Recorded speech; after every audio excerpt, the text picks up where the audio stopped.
bonjour à toutes et à tous. Saviez-vous qu'en France, un cadre sur deux vient d'un milieu populaire? Car oui, les individus peuvent accéder à une position sociale différente de celle de leurs parents. C'est ce qu'on appelle en sociologie la mobilité sociale. Dans cette vidéo, nous allons voir ensemble comment cela peut se produire et donc étudier les principaux facteurs de la mobilité sociale. Le premier facteur, c'est l'évolution de la structure socio-professionnelle. En 1950, la France comptait plus de 5 millions d'agriculteurs, alors qu'il y en a aujourd'hui 12 fois moins. Le fort recul de cette profession explique que l'écrasante majorité des enfants d'agriculteurs ait connu une mobilité sociale vers d'autres catégories socio-professionnelles. Si on regarde ce graphique, on peut faire deux constats. D'abord, on voit que comme les agriculteurs, les ouvriers sont en perte d'effectifs et ne représentent plus que 20% de la population active occupée en 2018.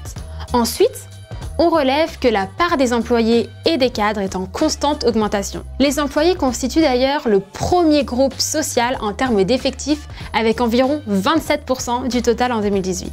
On le voit, le développement des services au détriment de l'industrie et encore de l'agriculture explique une part importante de la mobilité sociale. Néanmoins, la hausse des niveaux de qualification permet aussi aux diplômés de progresser dans la hiérarchie sociale.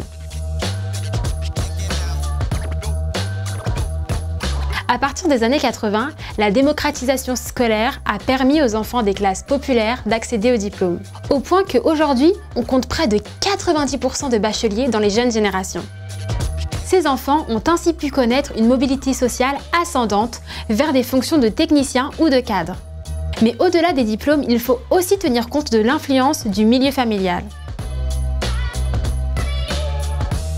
La famille a une forte incidence sur la possibilité ou non de connaître une mobilité sociale. D'abord, le niveau de diplôme des parents, et en particulier celui de la mère, favorise l'obtention de diplômes par les enfants. En outre, l'ambition mise par les parents dans les études des enfants influe également sur les choix d'orientation et les possibilités de mobilité sociale. Par ailleurs, la configuration familiale, tout comme la place dans la fratrie, peut également jouer un rôle. Ainsi, les plus jeunes connaissent une plus forte mobilité sociale lorsqu'ils bénéficient de l'aide et de l'expérience de leurs aînés. Voilà, vous savez maintenant comment un individu peut évoluer au sein de la structure sociale à partir de son milieu d'origine. Pour continuer vos révisions, rendez-vous sur anavac.com et à très vite pour une nouvelle vidéo.